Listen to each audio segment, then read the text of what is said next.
Good morning, everyone. Welcome to Coffee and Conversation with Kristen. So today I wanted to come to you with a question that I get quite often is, Kristen, what should I do about my mortgage? Should I pay it off? Should I pay it in advance? Should I do monthly payments, bi-monthly payments, yearly payments? And while all those options are great, and you certainly can pay off your mortgage early in many cases because most banks don't have prepayment penalties right now, okay? So whatever denomination that looks like to you, whether it's adding on to your monthly payment, whether it's paying bi-weekly, whether it's making sure you make that 26th payment on the bi-weekly, which is actually 13 months instead of 12, whether it's one lump sum at a time, you name it, there's a lot of different ways to prepay it. Here are some ideas though of why it may be smart to do some other things first. Now, paying off your mortgage early isn't great for everybody, but it may be great for some. So anyway, this is just more of an informational things to think about because it's coming up more and more, especially with rates being as low as they are, okay? So one of those is the fact that right now, wherever you're investing, there's typically a better rate of return on your money. Now I'm not a financial advisor, but I can take hints and I can take advice where I see them, right? And I have a lot of people right now actually taking out mortgage that would usually pay cash because their investments are doing so well. So while I'm not giving you advice on you, I say talk to your financial planner and find out what's best for you in some of these circumstances.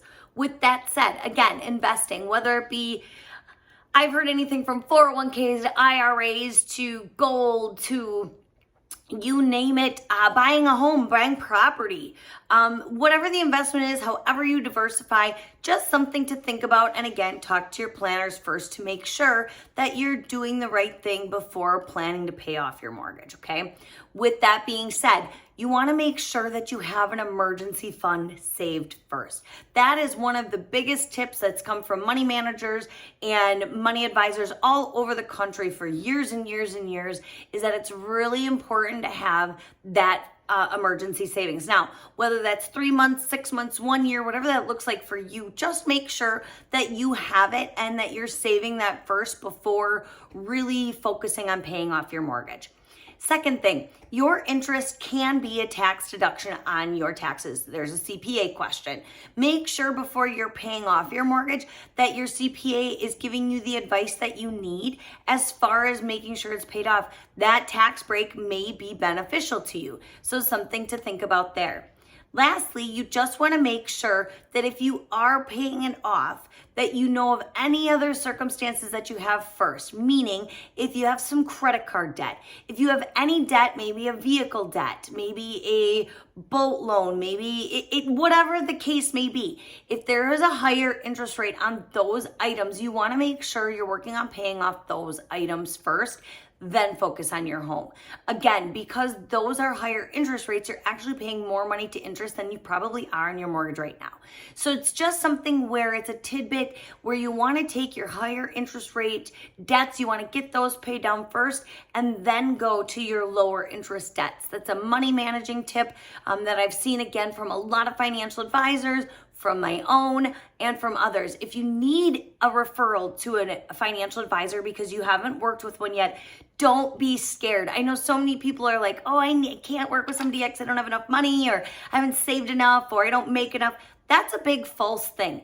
There are money managers and there are financial planners that will help you accumulate and help you accumulate your wealth and savings, okay? Don't be scared. I would be happy to refer you to some that I know that do a fantastic job, but these are just some tidbits for you as far as overall planning. Now, again, I'm not here to give you advice on your actual day-to-day money or what you should do. I'm just saying there are people who are advisors who do this for a living that you want to talk to. On the mortgage side, I'm happy to do it. But again, if buying, paying off, anything like that, you need some additional advice to make sure you're doing it correctly, we'd be happy to help. So these are just a few tips and something to get kind of your gears grinding, something to think about as you move forward. The one thing I can say over the last probably 2 years, and that makes my heart so happy, is that I have had more clients focusing on saving and investing and making sure their future is set up first. that is another reason why things now are so different than they were 2008 and 10, as those things keep talking about. Americans are saving more. And it's really great to see because they're prepping themselves for their financial future. So if you want some help in this area, please let me know. Again, I'm happy to refer you to some really great people to help. I'm happy to help on the mortgage side, and we'll get you set up how you want to be set up. Thank you so much for listening. This is Kristen with Guaranteed Rate, adding licensing through the entire Midwest day by day. Give me a call if you need anything else. Otherwise, enjoy your day and have a good one. Talk to you soon. Bye-bye.